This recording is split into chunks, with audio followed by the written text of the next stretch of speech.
Hi everyone, I'm me, Kevin. I'm a 28-year-old white dude, real estate broker, investor, and YouTuber. In this video, I'm going to talk about race and some of what I believe are the root causes of the George Floyd protests, as well as some initial potential solutions. Just a heads up, I'm going to be using the words whites and blacks, but I'm going to focus my attention on research and the actual problems and data behind those problems. So I'm going to try to limit my opinion as much as possible, and anytime I give you an opinion, I'm going to make it very clear when I'm giving you a fact or an opinion, so that way you can make your own opinion. You don't have to believe everything that I say, but I did a lot of research in this, and I just want to make sure you know that I'm not here to take sides. I'm here to try to understand what's happening and try to explain what's happening. Also, one more disclaimer, my channel sponsors have nothing to do with the content of this video. So if you want life insurance, or if you want to get 2 free stocks with Webull when you deposit $100, you can do so in the links down below,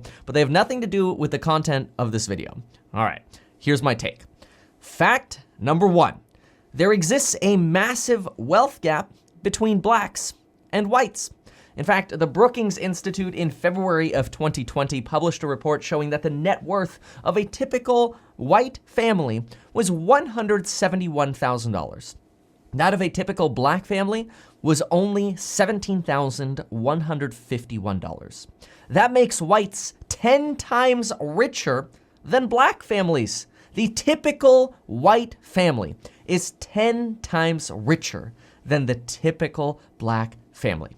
Also, I just want to be clear, since apparently this wasn't as clear as it should have been in one of my prior videos discussing blacks versus whites, the data I'm using in this video is ratio-based. I realize that there are more white people in America than black people in America, but that does not change the ratio, odds, or statistics that show the typical black family is 10 times poorer than whites. All right. Now, note on fact number 1. I'm trying to focus as much as possible on the present facts, but I do need to make a note that historical racism, such as redlining, slavery, and segregation, probably contributed to the massive wealth gap between blacks and whites. That is, when segregation ended, blacks didn't automatically become equally as wealthy as whites. If anything, they stayed poor, and that's why we see these gaps that we see now. Fact number 2, lower income areas, which I am going to call poor areas, have less money for schools and healthcare. Lower quality schools and healthcare leads to a population of people with poor people. That is, less years of education, worse job opportunities, and more difficulties advancing in society. That is, the poor stay poor and potentially get poorer because they're poor. All of this, obviously, leads to lower overall wealth. It's not just income, it's how much wealth you have. And again, we know that blacks are 10 times poorer than whites. Fact number 3, once wealth becomes so low that poverty becomes so high, society has placed poorer people kind of into the proverbial corner with their backs against the wall. That is, once you get so poor, survival and desperation has to take over for you to survive.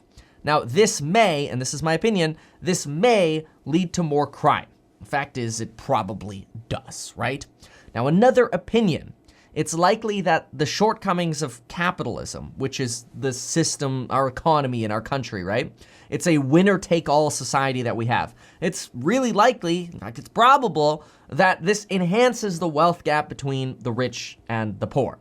Remember, fact number 1, blacks are 10 times poorer than a typical white family. That is, a typical black family is 10 times poorer than a typical white family. And the system that we're in, this capitalistic system, which rewards winner take all, the people who are winning get more and more and more, means the wealthy people become more and more rich, and the poorer people become disproportionately more and more poor.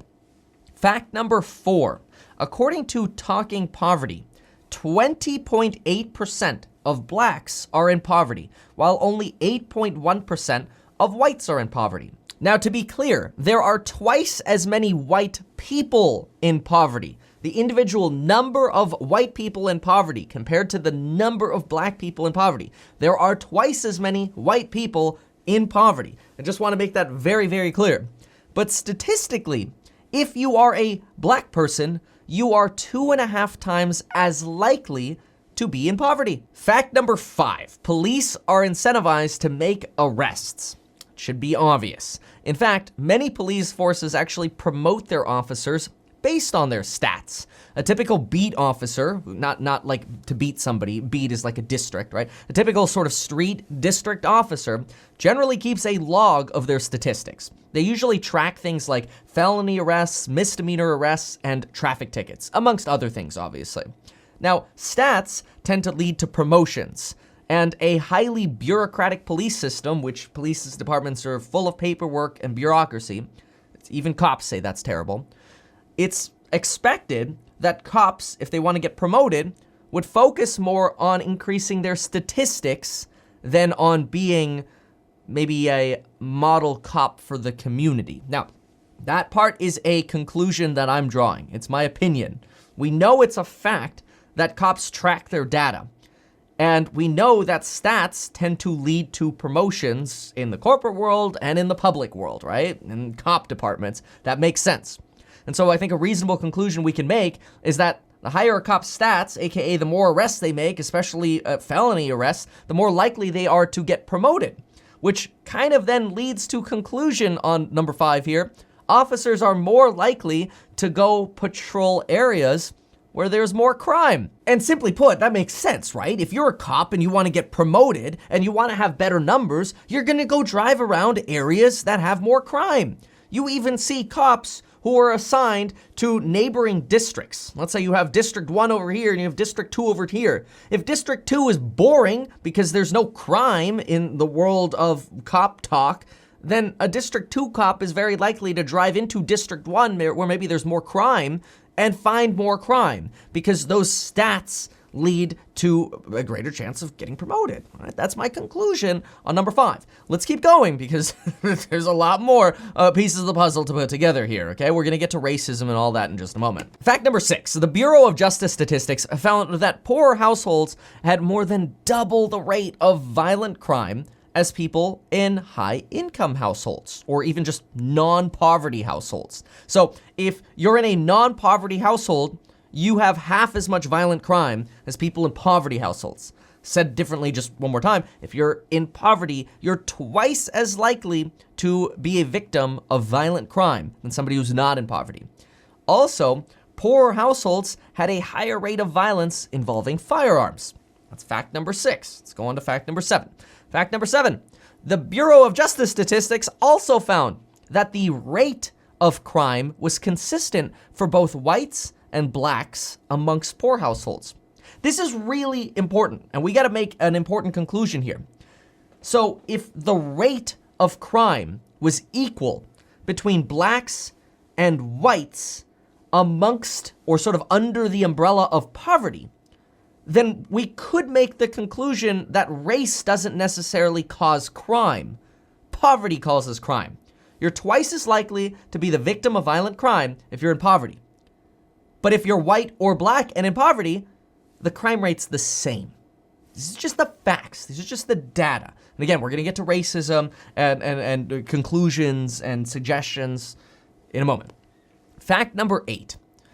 Harvard's Joint Housing Studies Group found that when recessions and economic crises occur, something known as the concentration of the poor happens. This basically means there are people who are poor and there are people who are very poor. And when a recession happens or a pandemic that all of a sudden makes people lose their jobs and makes people poor, poor people tend to move into very poor areas or even poorer areas. And when more people basically combine into an already poor area, and now the population of poor goes up, school quality, health, and education quality tends to decline because now already overburdened healthcare and educational systems have more people to deal with, which means the quality of service has to go down unless more money comes in. And again, now you have an area with even more poverty, possibly more extreme poverty, which we already know that poverty is linked to higher crime and more policing. talking about policing now. Fact number 9. Reuters found that police receive something known as qualified immunity in police brutality cases more than 57% of the time. This means more than half of all police brutality cases are dismissed before the case can ever get in front of a jury because of something known as qualified immunity. Qualified immunity, by the way, is based on a 2-question test, and the one that's used most often is the second question, which is, should the officers have known they were breaking, quote, clearly established law? Clearly established law is a very, very narrow definition. So as long as cops could reasonably be expected not to have known that by being violent, they were breaking some clearly established law, most cops and police brutality cases end up getting dismissed. I could do a whole video just on qualified immunity, but let's get to the conclusion of this. Based on qualified immunity, court systems tend to favor police over victims, which a lot of us might be like, oh, duh, we already knew that, but this gives us some more insight. In fact, for even more insight, Reuters found that the Supreme Court in the last 15 years took 12 appeals from police qualified immunity cases. That's kind of like cops appealing to the Supreme Court saying, hey, can you review my case to see if I qualify for qualified immunity? The Supreme Court took 12 of such cases from cops, but only 3 were from victims, which means even the Supreme Court is much more likely to favor police over victims. Note, I did not say that the court favors whites over blacks. I said the courts seem to favor police over victims. But remember, violent crimes happen twice as likely or twice as much in poor communities. And blacks are individually, like a randomly selected black, compared to a randomly selected white person, blacks are 2.5 times more likely to be in poverty. And the typical black family is 10 times poorer than whites. So a black individual, again, chosen at random than a white person, or compared to a white person, is more likely to be poorer in poverty. And if they're in poverty, they're 2.5 times more likely to be affected by violent crimes and end up faced with law enforcement, which means a black person chosen completely at random is statistically more likely to be the victim of a police encounter. And totally at random, not talking about, well, there are more whites in America than blacks, totally at random, a randomly selected black person is more likely to end up faced with police, and when they're more likely to be faced with police, they're more likely to end up in court, and the court system tends to favor cops over individuals. Now let's try to put the pieces of the puzzle together and come up with a conclusion and some possible solutions. Centuries of structural racism likely helped create the massive wealth gap between blacks and whites. Now, a massive wealth gap exists between whites and blacks. Poorer people, which includes whites and blacks, have worse schools, worse healthcare, and substantially fewer opportunities. Poorer areas are associated with more crime, and recessions and even pandemics that lead to recessions concentrate poverty. That is, more people go into poorer areas which are more dense, making crime, healthcare, and schooling in overpopulated areas much more difficult, thus reducing quality in poorer areas even more. In fact, we already know that poorer areas have double the violent crime rate compared to non-poor areas. Cops are incentivized to patrol high crime areas, and so blacks are 2.7 times as likely to be the victim of a violent crime compared to a randomly selected white person. This leads to yet another form of structural racism, racial profiling and discrimination. Because blacks are statistically poorer due to the injustices of centuries of racism, blacks are more likely to be the victim of a crime, which means cops who are incentivized to find crime are more likely to racially profile or discriminate. And since courts protect cops more than victims, blacks get screwed by the American justice system and by American capitalism more than white people. Now, once again, very clear here. blacks are statistically, like a randomly selected black person, is more likely to get screwed by American capitalism and the American justice system than a randomly selected white person. Yes, again, numerically, I know there are more white people in America than there are black people. I'm talking about stats. In fact, let me make this very clear. Out of 1,000 randomly selected black people, over 8 are likely to be the victim of a violent crime. Out of 1,000 randomly selected white people, just over 3 are likely to be the victim of a violent crime. And remember earlier, I clarified that the crime rate amongst blacks in poverty and whites in poverty was the same. So race didn't create the difference. Instead, poverty did.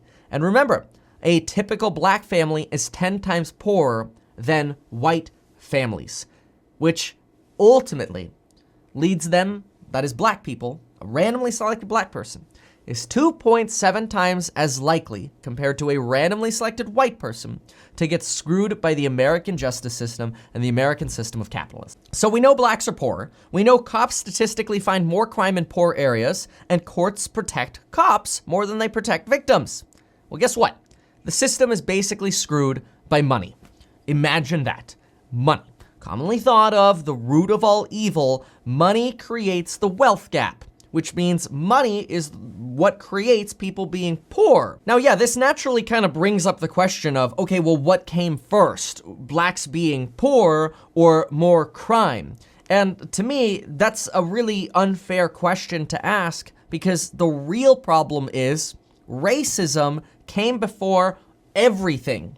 Racism came first. Racism in the form of slavery, segregation, and redlining came first. That led more black people to be statistically poor amongst white people who are statistically poor. And when you take people, any color, and you make them poor, or you put them into poverty, no matter what color they are equally likely to be victims of violent crime and to get screwed by the American system of justice. So the bottom line is, this comes down to wealth.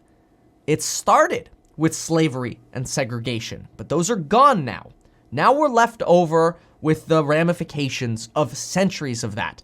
Blacks being 10 times as poor compared to white people. And every single time there's a recession, the rich people, who are more likely to be white, get richer. And the poor people, who are more likely to be black, get poorer. Now, the reality is the horrific brutality against George Floyd was absolutely unacceptable.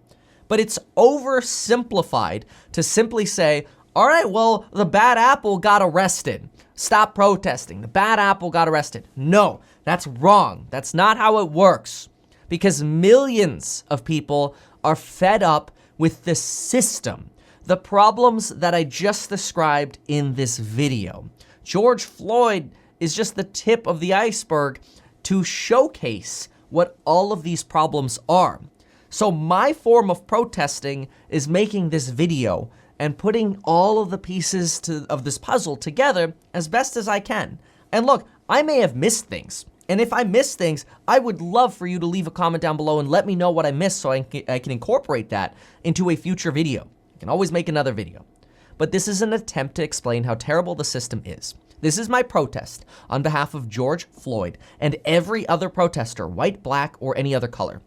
Now, I do want to be very clear. There's a difference between a protester or a demonstrator and a rioter. And in my opinion, this is the result of, and again, my opinion, this is the result of something very simple called frustration. Frustration, unfortunately, when turned into a physical protest, that is, you take people who are frustrated, a lot of people who are frustrated, and you put them into a demonstration or a protest, compound or emotion can basically start compounding, right? You get more and more frustrated because you're around basically this echo chamber of frustrated people. And so when you basically take frustrated people and surround them with more frustrated people who are all frustrated by the system, you tend to have some boiling over. And that boiling over tends to be that small number of protesters who turn violent, who turn into rioters or looters or people who set fire or throw Molotov cocktails. And unfortunately, those are the ones who are most publicized on TV. Which means, in my opinion, the vast majority of protesters and demonstrators are not violent and are not rioters. But it's that boiling over, that froth around the side that boils over. It hits the fire on the stove and goes, right? Boils over. That's what the TV crews are filming. Not necessarily all of the demonstrations that are happening in a peaceful way, which is unfortunate. But that is also another question of the chicken or the egg. Is it media companies only showing the bad, or do people only want to watch the bad? If you had Channel 1 that showed all the good stuff happening, and Channel 2 showing all the bad stuff happening, which channel is going to get more views? And is that the fault of the media or the fault of society? I think that remains to be answered. But anyway, here are the solutions. Number 1, society needs to figure out how to elevate the poor, either through universal basic income, which is a very politically charged debate, or with more access to free or lower cost, higher quality education and healthcare. Education and healthcare will help, at least to start, hopefully in the long run, create more wealth amongst people who are in poverty. Ultimately, though, more action's probably necessary, like universal basic income. But the second thing that needs to happen is police should be promoted on a basis of community involvement, proactive community involvement, to prevent crime. And when crime occurs, de-escalate rather than increase violence. Unfortunately, screaming, violence, and brutality by police is often used as a tool to defend themselves. That is, well, I'm a cop, I'm jaded because other cops have gotten injured, or I've been attacked by people with a knife, or, I've had to deal with violent people. That makes somebody as a cop jaded towards everybody, which increases the likelihood of a cop starting to escalate a situation by screaming and being violent and being brutal as a defense mechanism to protect themselves. Now, I am not a cop. I just want to make that clear, okay? I was using that as an example, right? This is bad. Police need to be trained to find a better balance between de-escalation and protection. You can't only have de-escalation, though, because understandably cops have to be able to protect themselves. But the skewness or the balance now is protection is up here and de-escalation is way down here. It's the last thing thought of. That balance needs to be found. Somehow that balance needs to be found. And the third solution is courts, including the Supreme Court, need to provide better guidance to police departments so police departments can better learn when de-escalation versus violence is appropriate. Remember the language they used. The language courts use is officers should have known they were breaking, quote, clearly established law. The problem is a lot of clearly established law comes from something known as case law, which means work that courts do. Well, cops don't sit around reading case law. Attorneys do, but attorneys aren't cops. So again, courts need to be more clear, more training for cops, and you gotta solve poverty in order to solve why there are protests. Without solving these three things, it ain't gonna get solved. And see, that's the weird thing. That's sort of the dilemma. Cops aren't going to change without courts and training.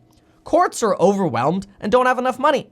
And politicians don't like universal basic income or more social services because they can lead to more taxes, which can be unpopular with a lot of other Americans who are not in poverty. The bottom line is the majority of Americans are not in poverty. So you have more Americans who are anti-helping people in poverty.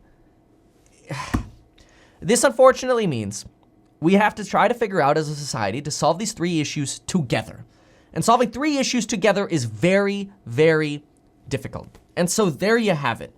Racism created a wealth gap. Poor people are victims of more crime. Cops are incentivized to patrol high crime areas. Courts protect cops more than they protect victims.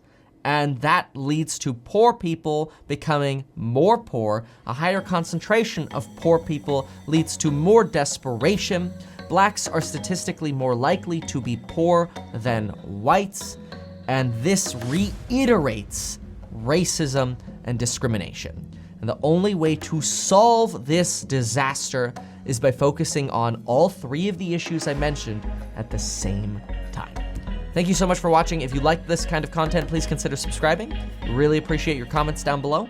Thanks again, and we'll see you next time.